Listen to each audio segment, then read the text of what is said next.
जय सिया राम। सब सुखला है तुम्हारी सरना, तुम रक्षक काहू को डरना। ईश्वर सर्व समर्थ है। हम शास्त्रों में पढ़ते भी, श्री रामचरितमानस में भी श्री हनुमान जी के बारे में लिखा है, कवन सुकाज कठिन जग माही, जो नहीं होई तात तुम पाही। लेकिन व्यवहारिक जगत में कई बार हम इस बात को भूल जाते हैं और कई तरह के प्रश्न भी खड़े करना शुरू कर देते हैं हम कि प्रारब्ध है, कर्म फल है, संचित कर्म है, ये तो भोगना ही पड़ेगा। और दूसरी तरफ हम ईश्वर को सर्वसमर्थ भी बताते हैं। सर्वसमर्थ का मतलब है कि ईश्वर कुछ भी कर सकते हैं, ईश्वर को विशेषाधिकार प्राप्त है। तो क्या ईश्वर की शरण में जो व्यक्ति जाता है उसको इस विशेषाधिकार का लाभ मिल जाता है? क्या उसके सामने जो तकलीफें हैं, कठिनाइयां हैं, वो दूर हो जाती हैं? इसका उत्तर है हाँ, बिल्कुल दूर हो जाती हैं। जिस अनुपात में हमारा विश्वास होता है उसी अनुपात में ये कठिनाइयां हमारे जीवन से दूर हो जाती हैं, क्योंकि सर्वसमर्थ ईश्वर के लिए कुछ भी मुश्किल नहीं है। नियम सिद्धांत अपनी जगह पे है, ठीक है। ये पूरी जो सृष्टि है, इसकी रचना नियम और सिद्धांत के तहत ही हुई है। ये पूरी सृष्टि सिद्धांततः चलती है, ये बात ठीक है। लेकिन हनुमान जी के भक्तों के लिए सब सुलभ है, सब संभव है। बाबा नीम करोली जी महाराज, जो हनुमान जी के साक्षात अवतार ही माने जाते हैं, उन्होंने कई मौके पर इस बात को एकदम स्थापित किया कि ईश्वर की शरण में जाने के बाद कर्म फल के परे जाकर भी व्यक्ति को, भक्त को बहुत कुछ मिल जाता है और उसके जीवन में ऐसा कुछ घटित होता है जिसे हम चमत्कार कह सकते हैं। और उस तरह की चमत्कार बाबा नीम करोली महाराज ने अपने भक्तों के जीवन में घटित कराया। एक सच्ची घटना है नैनीताल की। और बाबा उस वक्त कैंची धाम में रहा करते थे, कैंची धाम के आश्रम में। नैनीताल में एक जगह है सिपाही धारा। सिपाही धारा में श्री रमेश चंद्र पांडे जी रहते थे, बाबा जी के अनन्य भक्त। और उनकी एक पुत्री थी, 15-16 साल की रही होगी उस समय। वो बाबा जी की अनन्य भक्त 15-16 साल की लड़की है और उसका नाम था शांता। उसका एक छोटा भाई भी उस समय उसके साथ बाहर खेल रहा था। खेलते खेलते अचानक उसको मूर्छा आ गई। न जाने ऐसा क्या हुआ कि वो मृत प्राय हो गया। बचने की सभी उम्मीदें खत्म हो गई। रोना धोना शुरू हो गया लोगों का। घर में उस मृत प्राय बच्चे को उठाकर लाया गया। तब तक शांता आई, जो 15-16 साल की बाबा जी की भक्त जो लड़की थी, जो नित्य दर्शन करती थी, उनके सेवा भाव में लगी रहती थी। जब भी बाबा नैनीताल पहुंचते थे या कैंची धाम जाकर के भी, उस लड़की ने सहसा उस छोटे बालक को, जिसको मूर्छा आई थी, उसको अपने हाथों से खींचा और सीधे बाबा जी की तस्वीर जहां स्थापित की गई थी पूजा घर में, वहां पहुंच गई। और महाराज जी, महाराज जी, महाराज जी, इस तरह से 3 बार उसने पुकारा।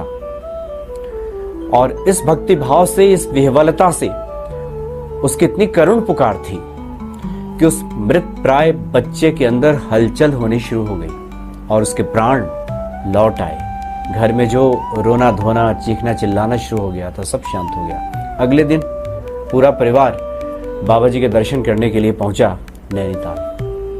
बाबा जी ने उस लड़की से कहा कि तुमने 3 बार पुकारा था मुझे याद है पूरी तरह से। ये बात सुनते ही जो पूरा परिवार है बाबा जी के श्री चरणों पे गिर पड़ा। तो संतों के लिए, ईश्वर के लिए कुछ भी कठिन नहीं है। हमारा भाव, हमारा विश्वास अगर गहरा है तो जीवन में चमत्कार भी घटित होते हैं। कर्म का सिद्धांत है, सिद्धांततः ये जीवन चलता है, ये सब ठीक है।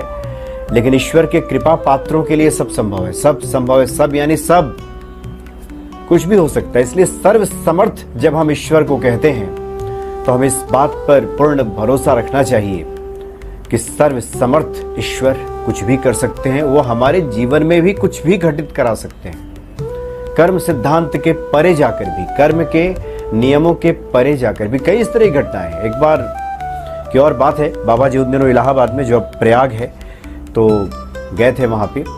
कुछ दिन वहां प्रयाग में ठहरे थे और उसके बाद माँ विंध्यवासिनी के दर्शन के लिए पहुंचे। तो प्रयाग से ही गंगा बहती हुई जाती है विंध्याचल। माँ विंध्यवासिनी का उन्होंने दर्शन किया, कुछ भक्त उनके साथ थे।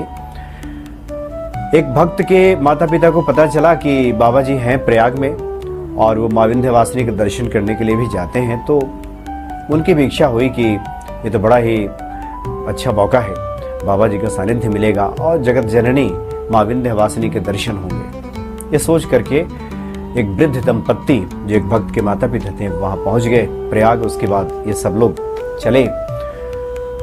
तो जब पहुंचे वहां विंध्याचल तो फिर गंगा स्नान करने की बारी आई।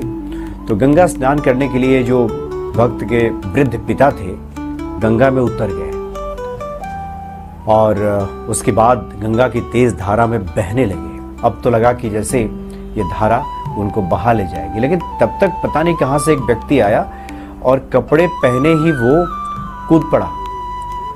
और उस वक्त बाबा जी वहां नहीं थे। इन लोगों के साथ जब ये लोग गंगा स्नान करने गए थे, बाबा जी उस वक्त इन लोगों के साथ नहीं थे। तो कपड़े पहने एक व्यक्ति आया और कूद पड़ा गंगा की धारा में और उनको बचा करके बाहर निकाला।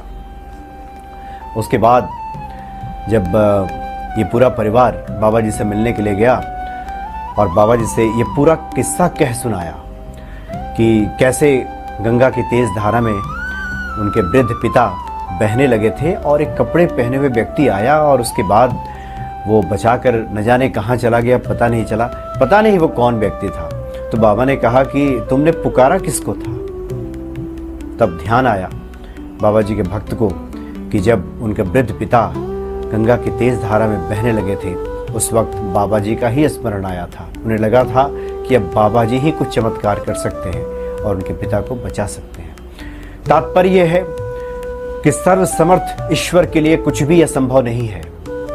इसलिए जो उनके भक्त हैं, जो उनके शरणागत हैं, नाहक ही इधर उधर की बातों में परेशान होते हैं।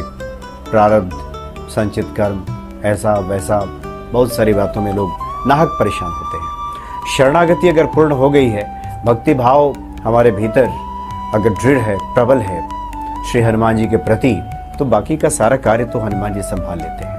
कर्म सिद्धांत के परे जाकर भी हनुमान जी अपने भक्तों को बहुत कुछ दे डालते हैं और ये उनका विशेषाधिकार है। विशेष अधिकार है हनुमान जी का। भगवान शिव के ही अवतार है, इसलिए किसी प्रकार के किंतु परंतु में पड़ने की आवश्यकता नहीं होती है। जैसा हमारा भाव होगा, जैसा हमारा विश्वास होगा, जितनी गहरी हमारी आस्था होगी, उसी अनुरूप श्री हनुमान जी हमें फल प्रदान करेंगे। जय सिया राम।